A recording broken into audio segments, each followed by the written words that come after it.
You're listening to Edwin Eisendrath's It's the Democracy, Stupid on WCPT 820. All right, everybody, I have a treat for you. Tamar Jacoby is back. She is, of course, the Kiev-based director of the Progressive Policy Institute's New Ukraine Project. She came to that after a distinguished career as a journalist, and she has been helping us understand that part of the world since this conflict began. I think you and I have been talking for a while. Um, and this conflict began what feels like a lifetime ago. I mean, I remember when George Bush and Bill Clinton came here to Chicago quietly at the beginning to lay a wreath at the fabulous Ukrainian Orthodox Church. It's just a couple blocks from where I am. Uh, and you know what? The world has changed a lot since then. Well, it has been going on for a long time. I mean, it went on quietly and almost unnoticed from 2014 until 2022 Right. when the Russians, escalated it big time. It was a kind of a small, war over in the corner of Ukraine. I mean, people died and land was taken, blood was shed. It was not a nice picture, but the world largely ignored it. And then in 2022, what the Ukrainians call full-scale invasion happened, Right. and that's been going on almost 5 years now. We're 4.5 years. Which is 4 years longer than the world expected it to go on. And it's a long time for a war. I maybe forgive me if I've told you this joke, but the joke about the Russians is in the 4 years that they fought World War II, they went from Moscow to Berlin. In the 4 years 4.5 years they've been fighting in Ukraine, they went from Donbass to Donbass. Right. Literally about 60 kilometers. I mean, many people again have died. It's been awful, but they haven't made any progress. During World War II, warfare changed. The tactics at the beginning of the war were a different world from we've dropped two nuclear bombs, and war is a completely different thing. Um, the, But the so too with this war. so But so too too with with this this war, war. right? I I mean, mean, World War I too, right? Wars change things. Technology ramps up, and the wars yep, change things. yep. I mean, I So can tell me, characterize the change. talk about that. I mean, you had to live through a ballistic missile attack. We all live through ballistic missile attacks regularly, but so that in the Well, old days, we all don't. They actually kill well, I people. mean, we all in Ukraine Right, before fair enough. So, I mean, the main thing is that in the old days, old days like the turn of the century, until the turn of the century, until this war really, two armies met each other on what was called a line of contact. And they met in various forms. Maybe there was some little bit of land between two trench lines, maybe they right. were hand to hand, whatever, maybe it was tanks clashing, but they met on a line of contact and it was on a map. You could see a line. So because of drones now, which cover every part of the battlefield and fulfill many functions. Saying drone is a little bit like saying gun. There are many different kinds of drones now that do many different kinds of things. That line has expanded to be about 20 miles of sort of no man's land. And that changes a lot of things. There's a lot, you can't really use tanks anymore more in the same way that you could. You can still use artillery. Artillery is still a very useful weapon, but close up, and you can still do some kind of sniper fire, but you can't go out into the open where the other side can see you, or you're instantly basically killed. And so it's changed the front, so to speak, quite a lot. It's also changed, as you point out, referencing my life, civilian life in cities, because now somewhat bigger drones and missile bombardments of cities are the big thing. And that was true, of course, in World War II, in the Blitz, and the Nazis had what they called V1 and V2 missiles. V1 were cruise, V2 were ballistic. But it's true in a much bigger way now. I mean, I think last night alone, Russia rained 30 different kinds of 30 different, or maybe it was 70. I'm sorry, I'm going to forget the numbers. That happens all the time. Missiles down on Ukraine, killing, half a dozen people. Happens all the time. I in my apartment building, there's frequently ballistic missiles outside. And just to clarify what's a ballistic missile that's so dangerous, they fly in a parabola. So when they come down, they're coming down at about 6 times the speed of sound. And it's very fast and it's very hard to shoot them down. And you die if you're in the way. I am a reader of novels, and um, I really, it's a book that no one will read because it's weird. But Gabby's Gravity Rainbow. Rainbow is one of my Right. favorites, right? And A Screaming Comes Through the Night. Right. It's about the V2 and this experience that you've had. But I'm stunned that 30 ballistic missiles kill 6 people. That is a that seems Well, very inefficient warfare. well, they don't use, they don't use them. They don't. So I might have last night's numbers wrong. So don't hold me to account on that. Okay. But and people do die. They don't generally aim them at. I mean, they do sometimes aim them at civilian apartment buildings, but it's often that something else gets destroyed. I mean, the I moved recently in Kiev because my supermarket was hit by a ballistic missile, and it Mm. was hit in the middle of the night, and so there was nobody in it. A three-story supermarket turned into a jack-o'-lantern. I mean, literally an inferno. So no one was actually killed, but it was a few blocks away from me. I just had to move to That's a not safer enough. neighborhood. So sometimes they are aimed they're often aimed at energy infrastructure and that sort of Hmm. thing, and they often miss. I mean, I've had, in this same apartment building that I moved away from, we were near this sort of targeted area, and so they were often ballistic missiles that landed a few hundred yards away, that were basically, sort of misses of a target that was another few hundred yards away in a different direction. So yes, a lot of So money there's made, this a lot of money this wasted. constant, phenomenally costly, both on offense and defense, ballistic missile war going on. But there is something else in this space, this no man's land that you talked about. John Ratcliffe, who is the head of the CIA here, he gave a talk earlier this month, and he said the average life expectancy of a Russian recruit now I arriving on saw the that. battlefield in Ukraine is between 20 and 30 minutes. Well, the I Russians mean, use the troops as complete cattle fodder. The Ukrainians are much more careful. They have fewer yeah, people and they respect life. it's 8-to-1, I think the ratio now. Yeah. So the Russians just, they send guys into this kill zone. And if you're spotted in a kill zone, you're dead. I mean, that's what when I go to the front, that's what the soldiers tell me. If we see a living thing, we can kill it, guarantee. So, but the Russians send guys into this kill zone on the hope that you send, 8, maybe one will get through, and he'll sort of hunker down in a building somewhere. And then the next day or the afternoon, you'll send another 8, and maybe two will get through, and he'll hunker down in the same building. And before you know it, you have 5 guys in that building. So that they're just, they're throwing literally meat at the guns, Well, I don't at think the Americans understand um, the size of this war and the casualties. I mean, as I understand it, there are 2 million casualties already. You Well, know, the Russian side, neither of them talk about the casualties, right? So yep, again, we're down to intelligence estimates. But the Ukrainian estimate of Russian casualties is 1.4 million at this point, and that right, includes dead and wounded. And the right, ratio of dead to wounded is much higher than it is in many wars on the Russian side because yeah. they have such little regard for life. The Ukrainian side, the numbers are less publicized, but I think you're right. I think altogether we're up to about 2 million. I think So on the just Ukrainian side, it's more injuries than deaths, yeah, but yeah, plenty of yeah. people dead. But for context for Americans who have paid attention to Gaza, Yeah, right? yeah, 2 million is the total population of Gaza. right, Right? The total population of Gaza. right. And that's the number of people who we think are casualties so far in this Well, war. It's and just Vietnam, what is it? enormous. 67,000 Americans were killed in Vietnam. Isn't that the number? Something like that? Something like that. 67,000 compared to Yeah. 2 million. I mean, not 2 million dead, but I mean, the numbers are staggering. The Staggering. numbers are And staggering.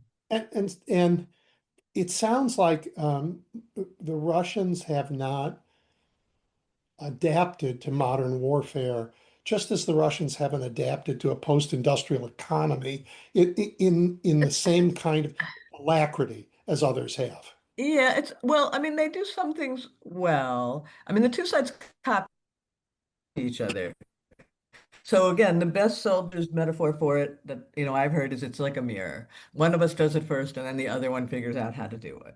And Yep. it's often the Ukrainians are ahead, but in some things the Russians have been ahead. And what the Russians' advantage is once they do it, they scale it much faster. They have big Yeah. industrial machine.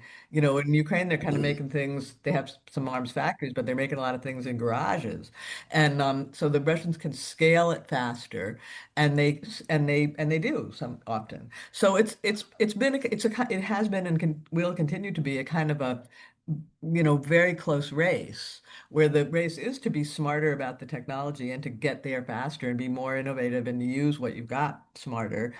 But it is you are in constant competition with the enemy, with other units, and with what you did yesterday. So there's a lot of pressure to do better all the time. And so the Russians aren't, I mean, you're right, they don't have, their AI is very poor. They rely on China now for a lot of the components for their weaponry. They rely on Iran for stuff, but we're not, they're not fighting with slingshots or hunting rifles. I mean, they have a lot of stuff, and they have a lot of these ballistic missiles, unfortunately, that only, I mean, we haven't used the word, only American Patriot systems, they're called, can shoot down a ballistic missile, and nobody has enough. We sent 600, I think, to Ukraine since the war, since in the last 5 years. I think we've used up 1,500 in Iran. Um, and we hardly have any left. Like one of the reasons Trump's trying to make peace in Iran is because we don't have any patriots left. So big problem. Russians have a lot of ballistic missiles. We don't Well, have just enough so we're patriots. clear, everybody, the we in that sentence is not Ukraine. The we in that sentence is the It's the United States. West. Yeah, the West, right. Yeah, yeah, yeah, So, yeah. so, all right. So, Sorry. I've got my pronouns all mixed up. yes, we've been profligate with our use of this stuff. So these are expensive, and Donald Four Trump million went bucks. Huh. went to a NATO meeting and said, "I want Greenland, and you guys are terrible, and Spain, you're the worst of the worst." By the way, I'm going to stand on the stage and take credit for your World Cup victory. But Europe said, "Yeah, we don't care about any of that. Say what you want. We don't believe you. Let Ukraine build Patriot missiles." And I think he said, "Okay," didn't he? He said, okay, but they're very hard to build. They take a couple of years. And Ukraine is very able, a lot of engineers and, good at stuff, but they're not going to shorten 2 years into 2 weeks. No. And, and, even getting the deal is going to be complicated. Like the president said it without consulting the company. Now the company has said in a general way, yes. In normal peacetime, it could take 5 years to just get the deal. Yeah. So we're not going to have enough I mean, Ukraine is not going to be making a lot of Patriot missiles, in 2026. And I don't know if Mhm. they'll make many in 2027. And I don't like, it's very bad in my neighborhood. That's not good news. I'm No. sorry, it's not funny, but But it's also, I um, mean, ballistic missiles aren't as expensive, but they're still expensive. oh, they're hugely It- expensive. And They're so costly. Russia must have some constraints on their side now.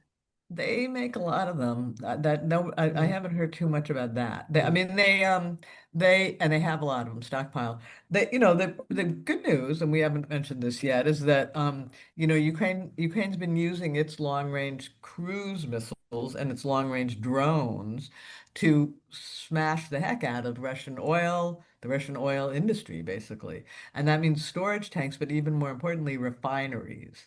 And literally in the last 2, 3 months, they've knocked out more than a third of Russian oil refining capacity. So that all over Russia, people are waiting in line not an hour, but like 24 hours, 48 hours for gas. And gas is rationed and gas is super expensive. And that cuts into Russian the money Russia has to wage the war because oil is their main commodity, is the staple of their industry. So Ukraine's having a good, few months. Like it's a good moment.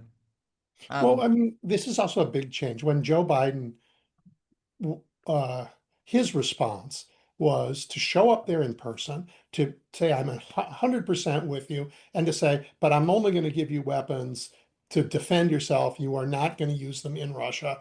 And so he was personally courageous and politically timid. And that turned out to be true more generally. But here it limited Ukraine early on. Those limits seem to be gone. And this is the big change that has nothing to do with technology that really is the important thing for your listeners to remember. Ukraine has gone from being this poor little country that we all sort of feel morally empathetic with, and we sort of give them some favors to help them, to being a real military powerhouse that now should be a partner. We should look at them as a partner in supplying technology and war know-how and war experience. And that's true for the US, mighty machine that we have, because we don't have that drone capability. It's true for Europe in spades. Ukraine has built itself from, a little 90-pound weakling, to use the metaphor, to a Mhm. huge, brawny military power. And the biggest army in Europe, most experienced army in Europe, biggest defense industry in Europe, national defense industry, making all this innovative stuff. It wasn't an accident that in the Iran war, the countries being shelled by Iran looked to Ukraine for help. So big change from being, the poor, pitiable sort of, victim that we helped to being strong, should be seen as a partner. Okay. Well, I was hoping you And would talk about that Ukrainians are because proud of that. so in wartime, a nation that everybody said will last a week, 4 years later, they have not only lasted a week, but they've become a very important military power on the planet that Right. is able to help the United States in its folly in Iran, and help other nations in Europe, Right. even as it gets help. Um, all I mean, that it's all a said, little, yeah. um, well, no, go ahead, because I'm going to take Well, this. it's all a little troubling in its way, right? In the sense that, it's like Chekhov's gun. Like you show me a gun in the first act, and means it's gonna shoot somebody by the end of the act. And it's troubling that there's so much war going on in the world, and so many countries are feeling a need to arm and rearm and whatever. I mean, despite being in the middle of it and taking some pleasure in Ukraine's prowess, it's in some ways it horrifies me. I mean, and I'm not a pacifist. I think you have to fight back against bad guys. And this is about really fighting back against bad guys, a particular bad guy in my neighborhood or the Ukrainian neighborhood. But but it is, it's not. I can't pretend I say this with ease. Oh, the world is turning or spending half their budgets on defense, and great that Ukraine is the defense partner. I mean, it is great, but it's also Sure. absurd When historically. you Bad when you things happen move there, when after. when you move there to help Ukraine make a transition from a post-Soviet culture, post-Soviet economy to a uh, uh, much more contemporary, liberal in the traditional sense of that word, democracy. You would have said we need to build an economy, but you wouldn't have said we need to build it based on building weapons. You would have said a civilian economy Absolutely, is more absolutely. durable and right. But here's Right. where we are. But here's where we Um, are.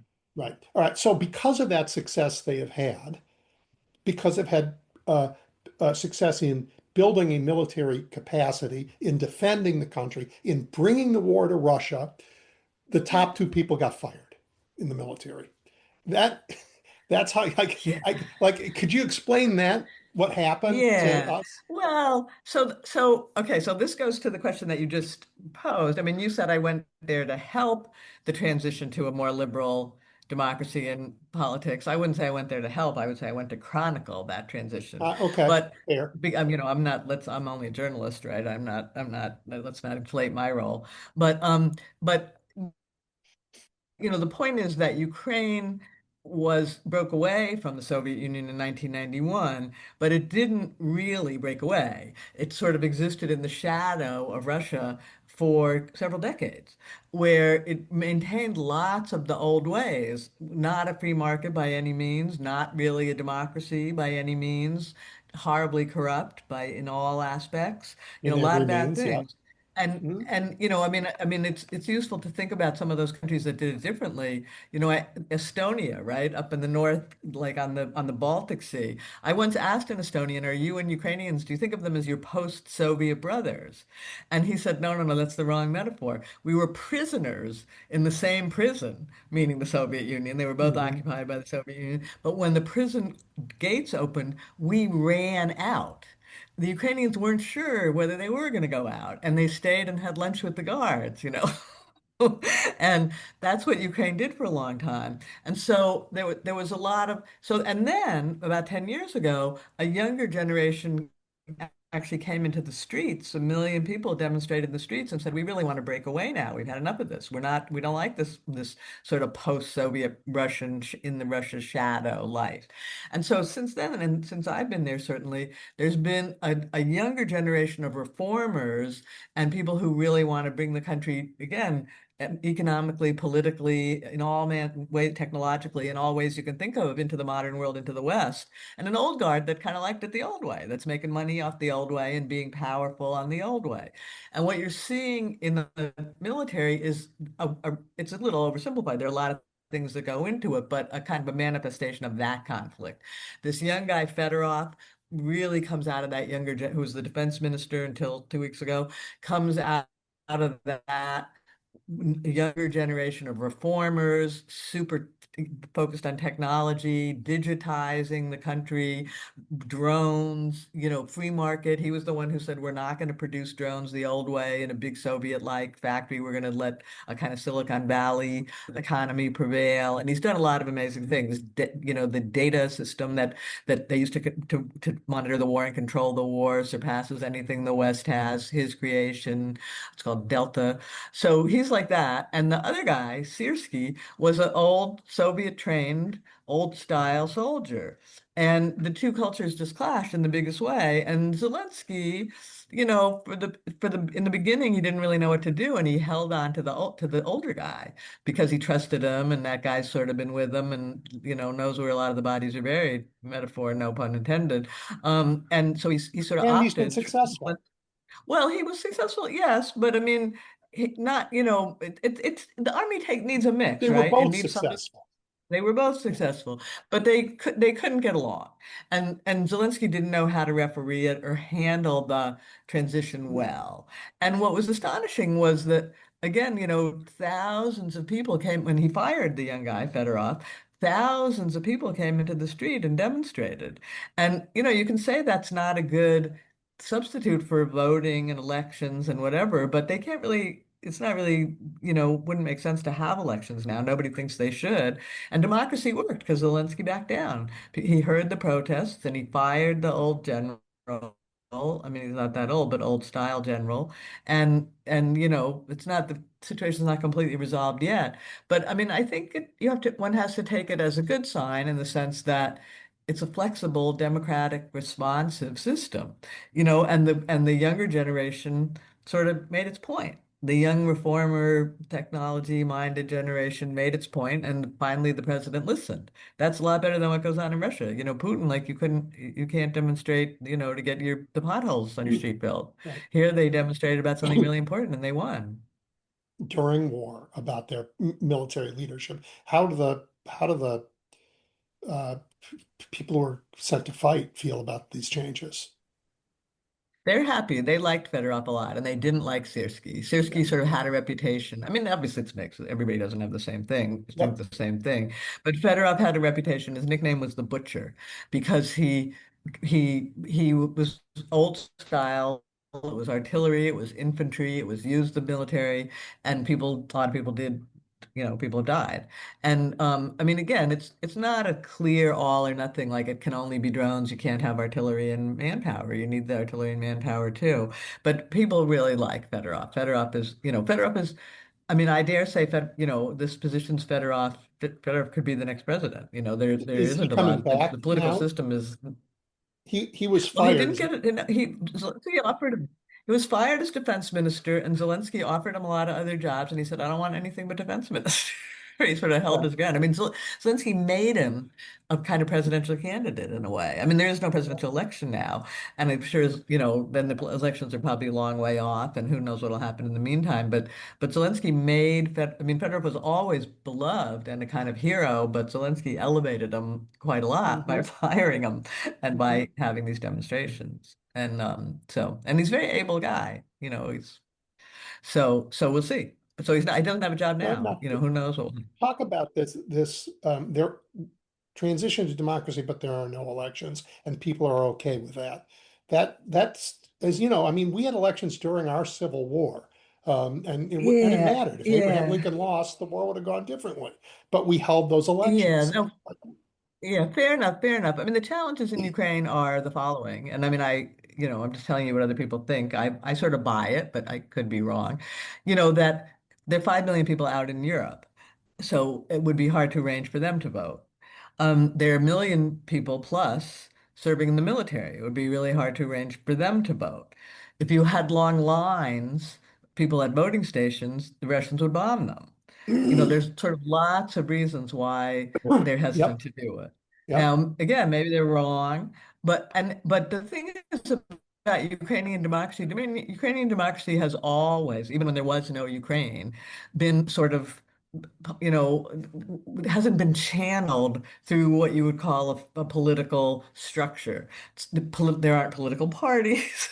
There hasn't even in the past been an ideal democratic process. People go into the street. I mean, it's really what they do. They go into the street. They've been doing that for decades. And that's sort of how they express themselves. Now they have to evolve beyond that. That is not good enough for a full modern democracy.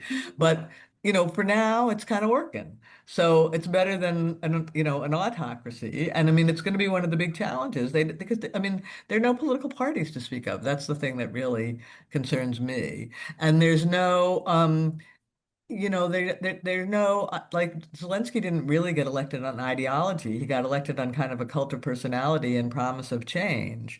And you could say that happens in a lot of countries now.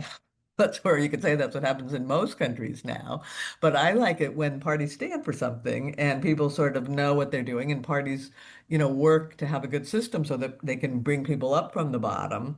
And, the system of being run by a new crazy outsider every 4 years or every 5 years, however often it is, that doesn't strike, which is where most countries are going. That doesn't strike me as the ideal system. No, I'd like to it's see not Ukraine stable. develop. It's not I'd like to see stable. Ukraine develop some parties and some, views of some other political, they're not, I mean, like an issue like, which to me, I haven't thought about this in a while because I've gotten sort of sidetracked by the defense stuff, but to me, the biggest issue in a way, between the parties in America or most democracies is how much should be government and how much should be market. And what should the mix be? What's regulated capitalism, what's regulated market economy? And different, once upon a time, Democrats and Republicans had distinctly different views of that sort of made that were coherent and that could sort of battle each other and that could It's not the world compromise we're to in get now. to a solution. Yeah. We're not the world we're in now, but it was once. But in Ukraine, Mhm. nobody even has hardly like people don't have elaborate views about the market and the regulation. It's like it's not even sort of an issue. And you could say other things, I mean, again, we're no model now, and no European country is a model now. But once upon a time, there was, America had a model that I think sort of worked. Not for everybody, not perfectly, not whatever, but I think that's an important issue that has to get worked out. I mean, it's sort of a personal it's an anecdote, a sideline in a way, tangent. But I just did real estate deals in 4 countries, and it worked a lot better in America because we have a very effectively regulated market where the regulations work, but the market forces also work. And it didn't work so well in any of the other 3 countries That's because they interesting. don't. And I Yep. don't have to name them or tell you the Yep. stories, but Yeah, yeah, yeah. but That's interesting. um, Well, so in part then, the way Zelensky handled the military leadership, because you don't have elections, because there isn't really a functioning democracy, there's an aspiration for a democracy. He was responsive to the measures that there are about public sentiment. And I guess, that happens all over the world in places that aren't democracies too, to more or less extent. Didn't happen in China with Tiananmen Square, but to more or less extent, it happens around the world. I think it's essential for the defense of Ukraine for a president when there isn't a transition mechanism to maintain the legitimacy of his position. So I think he Yeah. has no choice but to pay a lot of attention to public sentiment. Yeah. No, I think that's right. I think that's right. And he's not beloved in the country the way he is sort of, or was for a while, beloved in the West. I mean, there was a time in the West, it's no, Trump certainly didn't subscribe to this view, but a lot of other people did, that, Zelensky could walk on water. And nobody in Ukraine ever thought Zelensky could walk on water. I mean, they don't think that about their leaders. That's part of the, street-based democracy. They're very skeptical of authority. And they were As are from the we. beginning with that. As are we. I mean, George Washington wrote letters that said, if I'd known I'd be treated like a common pickpocket, I would never have agreed to be the president. You know, Right. yeah, Right. And that's um, good. That's how it should be. that is how No it should kings. be. No kings. No kings. Well, I, I wonder if this even registers where you are, but it's certainly registered in the American right wing.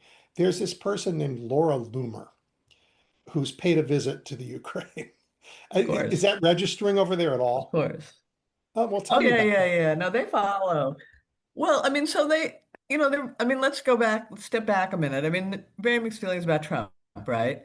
I mean, in Ukraine. I mean, Biden, for the reasons that you laid out, people loved Biden in the beginning and were very grateful to Biden, but they did learn very quickly that he was helping he was only helping so far. And then he was allowing them, the metaphor was to fight with one, insisting really that they fight with one hand tied behind their back, giving Hmm. just enough to do certain things, but not enough to do other things. So when Trump came, Ukrainians were hopeful. Maybe he'll be more decisive. And they sort of hoped he would take their side and, help decisively to defeat Russia. Obviously, that didn't work Lesson out. learned. So Yeah. people were but people were quite hopeful about Trump in the beginning, and then big disillusionment. But there's still a sense, and Zelensky feels this, I would say, even more than or seems to be going to be able to bring Putin to the table to end the war. Now, is anybody going to be able to bring Putin to the table to end the war? I don't know, but Zelensky is determined to keep trying that. I mean, in the beginning, I thought he was sort of going along because it was better not to be in the penalty box. But I've come to believe Trump's penalty box. But I've come to believe that he really thinks that's the only way. That, Europe can help, but Europe can't really bring it to a close, and maybe Trump could bring it to a close. And so Laura Loomer is important in that scheme of things because she might be a canary in the coal mine for Trump. Now, is that true? I mean, did she really make was she legit and sincere and above board and all that? Nobody seems to know. How much influence does she really have over Trump? Nobody seems to know. Did she sort of soften first and then Trump did, or did Trump sort of soften first and tell her she could go? It's all shrouded in a ton of mystery. But the fact that Trump is seeming friendlier, and I think it has a lot to do with the fact that he likes a winner, is seen as important in Ukraine. If for no other reason than they need the Patriots so badly. So, maybe there'll be more Patriots to be sold to the Europeans for Ukraine, or maybe they can make Patriots here, or maybe America will find some to give.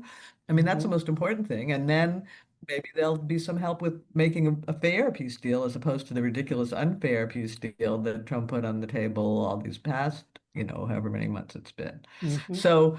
So, I mean, Laura Loomer could just be a crazy blip story of, laughable, or she could be the beginning of some sort of, interesting thought. I mean, the other interesting story was that sort of equally colorful was that a Ukrainian boxer came to Washington. I don't know if it was to participate in the cage fight at the White House or just to watch it, but Yep. somebody got him in the room with Trump.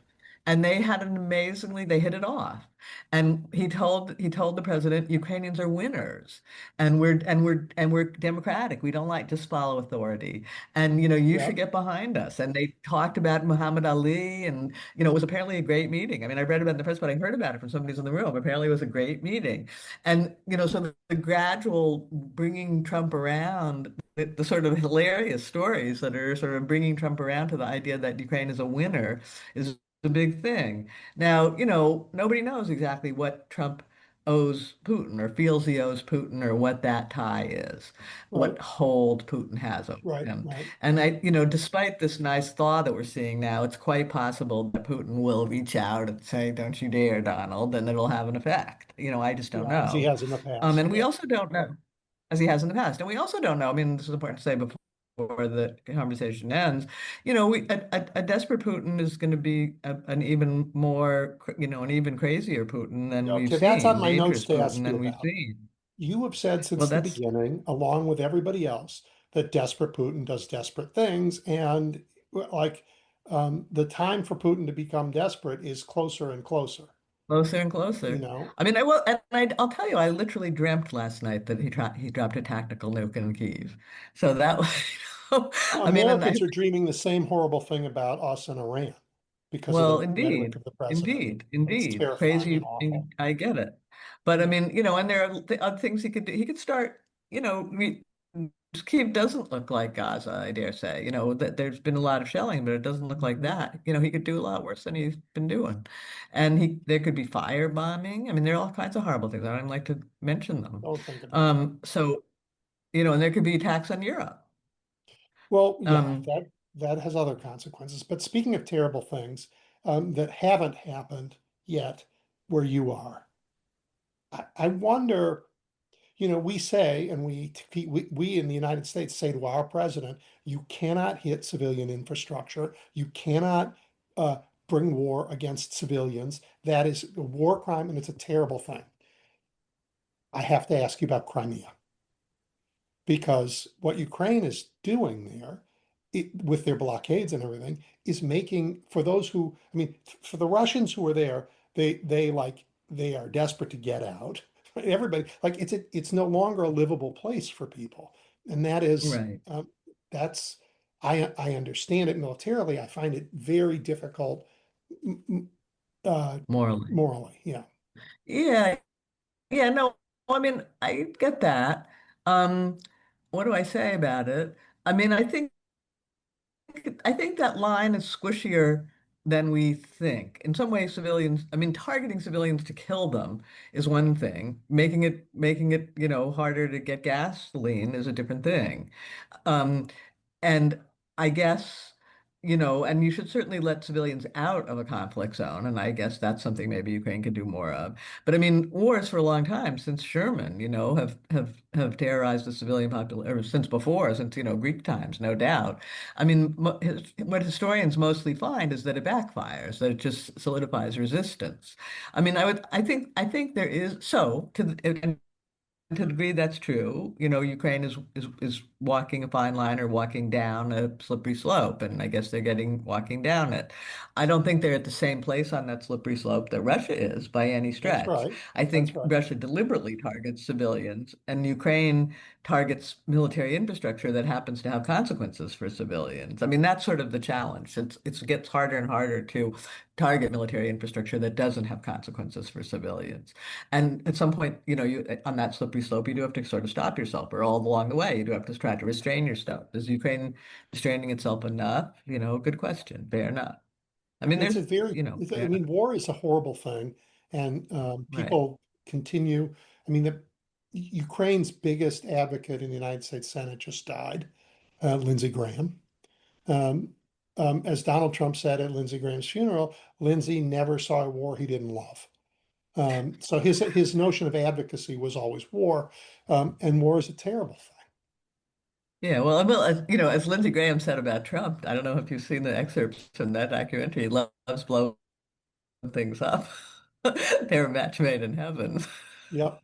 Yep. Well, it'll help. No, I mean, and Uh, Lindsey Graham, was a complicated guy. I used to work on immigration reform. I knew Lindsey Graham, complicated guy, and what can you say? There's a lot to be said. That's a whole show, Lindsey Graham and Lindsey yeah, I Graham's don't, and I don't relationship want to with have that Trump. show And because he's not that interesting for me. yeah, But he was, good. but he was an advocate for you for at least the military response in Ukraine. Yeah, well, he was complicated. Remember after the Oval Office, he dissed Zelensky along with the rest of them. He was manipulating Trump. For a long time, he had sort of Trump's number, and he didn't even really think of it as manipulating. He just thought of it as politics. Yep. And but it meant that he wasn't always on Ukraine's side. Yeah, I agree with He that. All right, I have one more was question before I let often you go. on Ukraine's side at an important time. Yeah. Yeah, one more question before I let you go. The last time we talked, you spoke about how the country was learning both to be innovative and to navigate small d democracy. And your example was tenant organizations. You talked about like how people in your building, the one you no longer live in, figure out like, do I fix the elevator or do I fix the roof first? What's the conversation? And then how do we get it done?